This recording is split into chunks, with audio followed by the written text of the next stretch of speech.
Sonic 3 is coming. Look for the shadow! On Groundhog Day. Make that Hedgehog Day.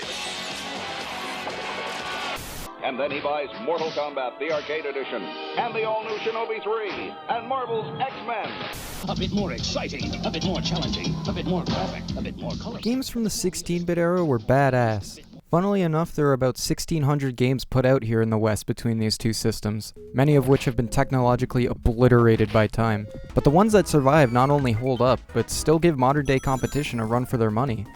You just have to know what to look for. A lot of these games are over here looking like, this game sucks, and this game sucks, and this game sucks, and this game sucks! Meanwhile, Shinobi's over here, looking like,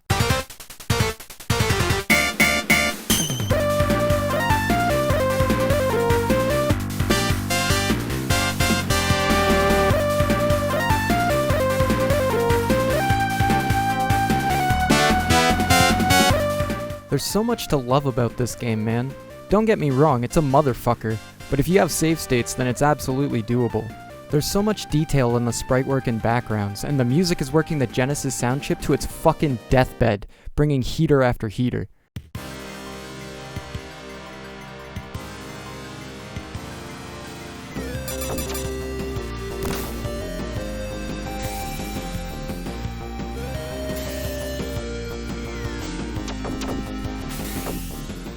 This game is widely regarded as the pinnacle of the series. After the 90s, there were a couple attempts to bring it back for modern audiences, but since then the series lays dormant in Sega's IP graveyard. For 12 years now, fans have been hung out to dry. Until now.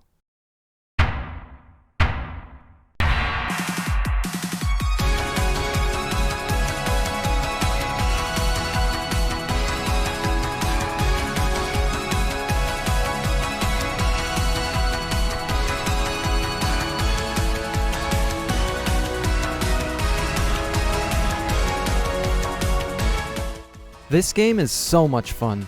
Unlike Shinobi, I flew through this game in 2 hours. That sounds pretty quick, because it is, but there is absolutely zero filler to be found here. It's amazing how many ideas this game borrows and improves from the Genesis original. Dashing is now a button, you can angle your dive kick straight beneath you, the double jump actually works in this game. To make a specific comparison, the elevator sections in Shinobi got me like, Spaghetti. why does the elevator move so slow? Why did you put these guys here who shoot you back down the pit and insta-kill you? Why does it move so fucking slow? What's funny is Shinobi's elevator sequence actually takes less time than Moonrider's to get through. Why then did this one feel like 2 seconds, and this one my entire lifetime? The difference is I didn't clear Shinobi's in one try because of how much bullshit there is. What should only take 2 minutes took me 6, and that's with save states. Without them, I would have had to redo big chunks of the section. And if I ran out of lives, I'd have to replay the entire level. And if you run out of continues, it's back to the start of the game for you. God damn! This is the absolute worst part of these older Sega and Nintendo games. In order to pad for time, they lock progress behind making you replay massive sections of the game when you fuck up. Thankfully, Moonrider takes a more lenient approach, using decent checkpoints for both deaths and game overs. It's also extremely generous with pickups for health and ammo, maybe too generous if you're going through the game normally. However, having all that extra ammo is a godsend when trying to speedrun for better ranks. Honestly, I'm not really too sure what to make of this game's difficulty. See, along with Shinobi, this game also heavily borrows elements from Mega Man X of all things. There's no set stage progression, you pick what level you want to play when you want to play it. This grants the player plenty of freedom, but there are some compromises. Because you can play any level in any order, there's no real difficulty curve as you progress. Instead, you have sections that are a complete cakewalk, and then occasional abrupt spikes in difficulty. It's not deal-breaking at all, it's just overall much easier than what you'd expect from a hack and slash. Then there are the bosses. Depending on how you fight these guys, they'll either be challenging but fair, or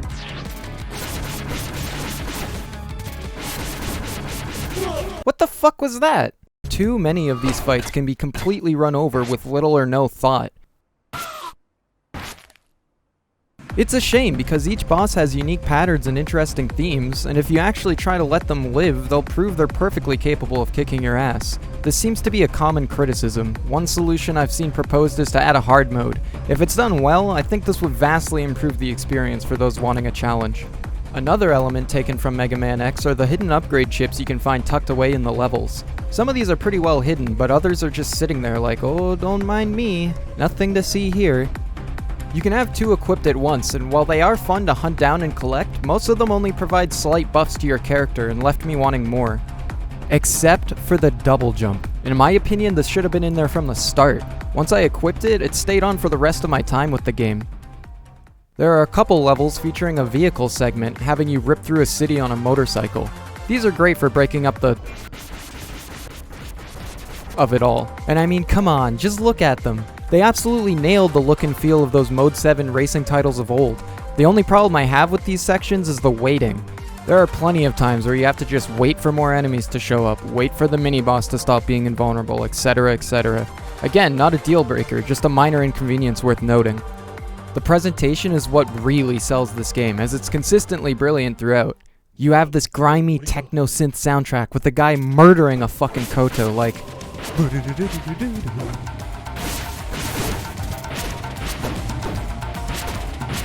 It captures the 16-bit feel while still sounding modern. The artwork too, look how detailed this shit is. It's so well done and it adds so much to the atmosphere.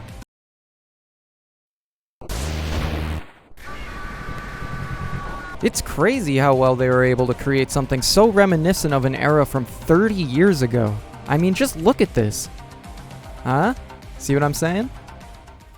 Overall, I had a blast with Moonrider, but that price tag coupled with its length as well as the inconsistent difficulty holds it back.